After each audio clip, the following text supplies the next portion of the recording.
Light of करेगा। केवल इलाज केवल डिग्री नहीं देते, वैसे चिकित्सक क्या करते हैं जो इंसानियत की सेवा को अपना सबसे बड़ा धर्म मानते हैं, और यही पहचान है राजकीय तिब्बी कॉलेज और अस्पताल की।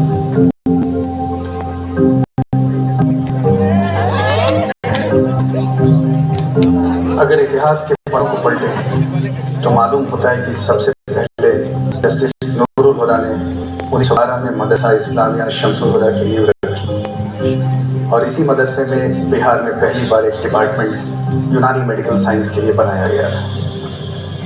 इसी के बाद बिहार में यूनानी सिस्टम ऑफ मेडिसिन के फ़रोग के लिए एक ऑर्गेनाइजेशन अंजुमन अतिब्बाए बिहार बनाया गया, जिसके 28 मार्च 1915 को एक ऑल इंडिया आयुर्वेदिक एंड यूनानी तिब्बी कॉन्फ्रेंस रखा गया, जिसकी अध्यक्षता दरभंगा महाराज श्री बहादुर रामेश्वर सिंह ने की। इस कॉन्फ्रेंस में कई नामवर शख्सियत मौलाना अब्दुल नाराज, मौलाना मुबारक करीम, राय बहादुर, बाबू किशुन सहाय, प्रेमानंद नारायण, मजहरुल हक और मसीहुल मुल्क हकीम अजमल खान ने हिस्सा लिया था।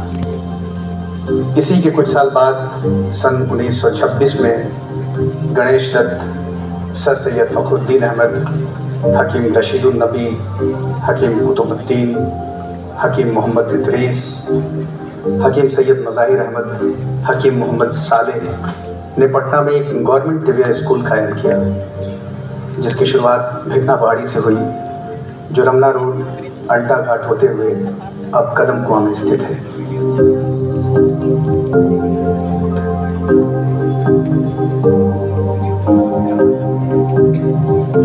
1977 में जाबिर हुसैन साहब बिहार के हेल्थ मिनिस्टर बने, तो उन्होंने बहुत ही मेहनत करके सेंट्रल से भी और बिहार में भी मुख्यमंत्री से रिक्वेस्ट करके इस सिस्टम को, देसी चिकित्सा को गैजेटेड पोस्ट का जो है कि दर्जा दिलवाया उन्होंने। उसके बाद फिर डॉक्टर सीपी ठाकुर साहब हेल्थ मिनिस्टर बने गवर्नमेंट ऑफ इंडिया में, तो उनका एक दौरा हुआ कदम कुआं में, तो देखा कि ये तिब्बी कॉलेज जो है कि काफ़ी खस्ता हालत है, झोपड़ी में चल रहा है। तो उन्होंने उस वक्त 15 लाख रुपए जो है 95 की बात, 95-96 की 15 लाख रुपए उन्होंने अपने कोटे से जो है सैंक्शन किया, जिससे झोपड़ी को हटा करके पुख्ता मकान जो है तामीर करवाया। और उसके बाद से जो फिर ये सिलसिला गवर्नमेंट ऑफ इंडिया की नज़र में भी आ गया और बिहार की गवर्नमेंट में भी आ गया। उसके बाद जितनी भी तामीरें बननी शुरू हुई, तो आज जो है कि माशाल्लाह हमारा कोई भी हिस्सा जो है कच्चा नहीं है, सारा पुख्ता है।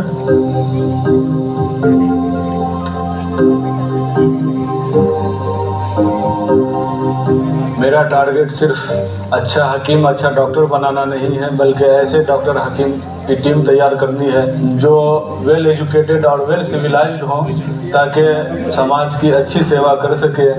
और इसी के मद्देनज़र हमारे कॉलेज की नई बिल्डिंग की तामीर NMCH कैंपस अगम कुआं में बहुत तेज़ी के साथ हो रही है।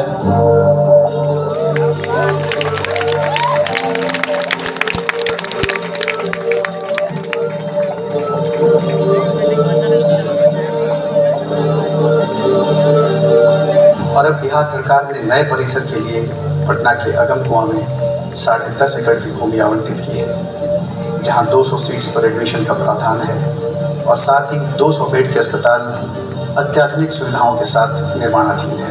ये हॉस्पिटल OPD और IPD के साथ चल रहा है। यहाँ IPD में 120 बेड हैं और 14 OPDs हमारे यहाँ चल रहे हैं।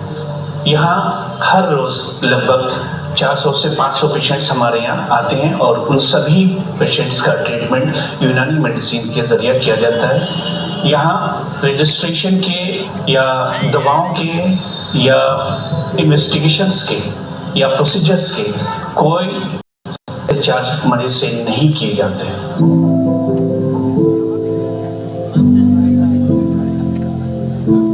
देखो दांत वाले डॉक्टर। हर किताब, हर प्रयोग, हर प्रश्न एक बेहतर चिकित्सक बनने की दिशा में आगे कदम है। अनुभवी शिक्षक, विद्यार्थियों को केवल पाठ्यक्रम नहीं बल्कि चिकित्सा की सोच सिखाते हैं। हमारे यहाँ 7 पीजी का इंटेक है।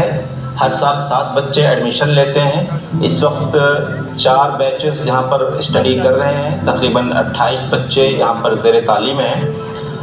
इन बच्चों का ज़्यादातर काम एनिमल एक्सपेरिमेंट पर होता है, जहाँ पर रिसर्च बच्चे मुख्तलिफ़ मौज़ूआत पर करते हैं। जैसे हमारे यहाँ जो शोबाजात हैं, जैसे जिगर के अमराज पर, गुर्दे के अमराज पर और कैंसर जैसी बीमारियों पर बच्चों को तहकीकी काम, रिसर्च के टॉपिक दिए जाते हैं। और मौजूदा तौर पर बच्चे हमारे यहाँ इस वक्त डिफरेंट कोलैबोरेशन में IGMS, Bihar animal health sciences university, ICMR, NIPER और CCRUM में बच्चे हमारे यहाँ जो है एक्सपेरिमेंट करते हैं और रिसर्च कर रहे हैं। चिकित्सा केवल विज्ञान नहीं, ये विश्वास है।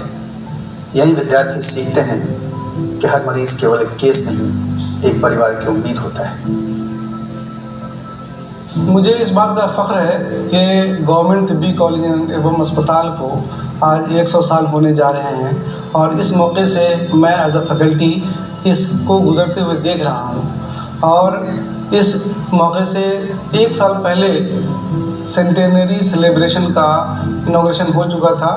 उस वक्त जब माननीय स्वास्थ्य मंत्री श्री मंगल पांडे जी ने इसका इनॉग्रेशन किया था और पूरा 1 साल का कैलेंडर हम लोगों ने रिलीज किया, जिसमें अलग अलग तरह के एक्टिविटी उसमें शामिल थी। यहाँ पर यूनानी फूड फेस्टिवल लगाया था, जिसमें जो यूनानी की बहुत सारी ऐसी दवाएं, ऐसी ग़िज़ाएँ हैं, ऐसी डाइट्स है जो कि अलग अलग बीमारियों में इस्तेमाल होती है।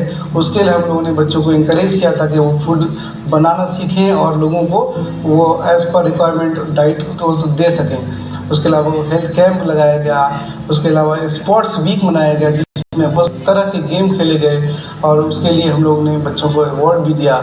और इस बात की खुशी है कि इस 1 साल को कंप्लीट करके आज हम इस 7 साल तकरीबात के मौके पर आप लोगों के सामने एक बेहतरीन तकरीब पेश करने जा रहे हैं। इस कॉलेज ने अनेकों माहिर हकीम और एडमिनिस्ट्रेटर पैदा किए, जो कि देश के कोने कोने में अपनी सेवा प्रदान कर रहे हैं। दवाई बढ़िया मिल पाए, दवाई बढ़िया मिला है। डॉक्टर सब देख के गया, देख कर बैठी ना, सब सीख के बैठी ना, ठीक बनी मामा, हम अपने ठीक बनी।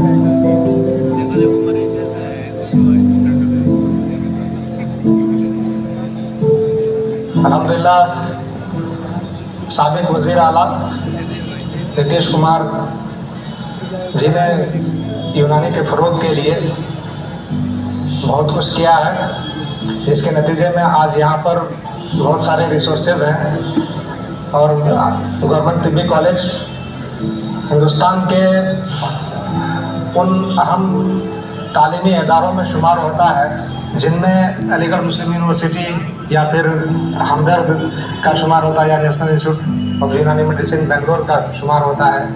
उसी मकाम पर आज गवर्नमेंट तिब्बी कॉलेज भी है। मोस्ट इम्पॉर्टेंट थिंग कि 2K26 में हमारे कॉलेज ने 100 ईयर कंप्लीट कर लिए हैं, जो कि किसी भी कॉलेज के लिए इतना आसान नहीं होता, बट हमारे कॉलेज ने कंप्लीट किया है, जिसे हम लोग को यहाँ के जो भी सर, टीचर्स और स्पेशली प्रिंसिपल सर जो बहुत ज़्यादा कोऑपरेट कर रहे हैं और उन्हीं की वजह से हमारे कॉलेज ने ये सारी चीज़ें यहाँ तक करना पॉसिबल कर पाया है।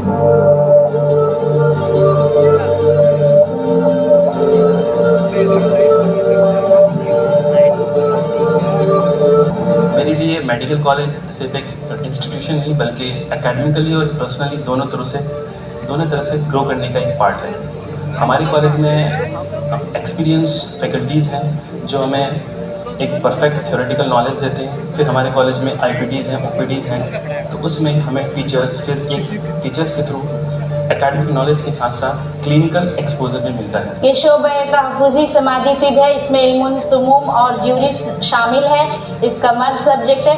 इसमें जो है म्यूज़ियम है, न्यूट्रिशनल लैब है, सेमिनार हॉल है और PG में यहाँ 6 सीट है। हमारे PG स्कूलों में अक्सर हम लोग जो रिसर्च के लिए देते हैं, नॉन कम्युनिकेबल डिजीज पर रिसर्च करवाते हैं। इससे क्या होता है, क्योंकि मॉडर्न लाइलाज बीमारी होने के कारण से सही ढंग ट्रीटमेंट परफेक्ट नहीं हो पाता है, इसलिए हम लोग कि यूनानी ट्रीटमेंट में रिसर्च करने के से इससे फ़ायदा ये होगा कि पब्लिक तक अच्छा मैसेज रहता है, अगर ट्रीटमेंट ईजी हो सकता है, क्योंकि यूनानी मेडिसिन जो होता है ईजी अवेलेबल हर जगह है, जो हमारे आसपास पड़ोस में मिलते हैं उससे हम लोग ज़्यादातर ट्रीटमेंट करते हैं, जो कि ईजी मिल जाता है और ये कॉस्ट इफेक्टिव है और साइड लेस भी है, इफेक्टिव साइड इफेक्ट कम होता है। हम लोग कोशिश करते हैं कि उन एरिया में रिसर्च करें जिसमें नई बीमारी आई है और उसका ट्रीटमेंट अभी तक नहीं आया है। जैसे अभी मोबाइल की वजह से बहुत प्रॉब्लम हो रही है बच्चों को, खास करके साइकोलॉजिकली उसमें जो है खराबी आ रही है, उनकी नींद नहीं आती है, दिमाग का डेवलपमेंट नहीं हो रहा है। तो उसमें हमने जो है एक थीसिस लिटरेरी वर्क कराया है और 2 थीसिस पे अभी प्रैक्टिकली काम चल रहा है। पैथोलॉजी डिपार्टमेंट एक डायग्नोसिस बेस्ड डिपार्टमेंट है जिसमें किसी भी बीमारी के बारे में शुरू से लेकर आखिर तक बदन के अंदर किसी भी ऑर्गन्स में खराबी और ये होने की तालीम दी जाती है।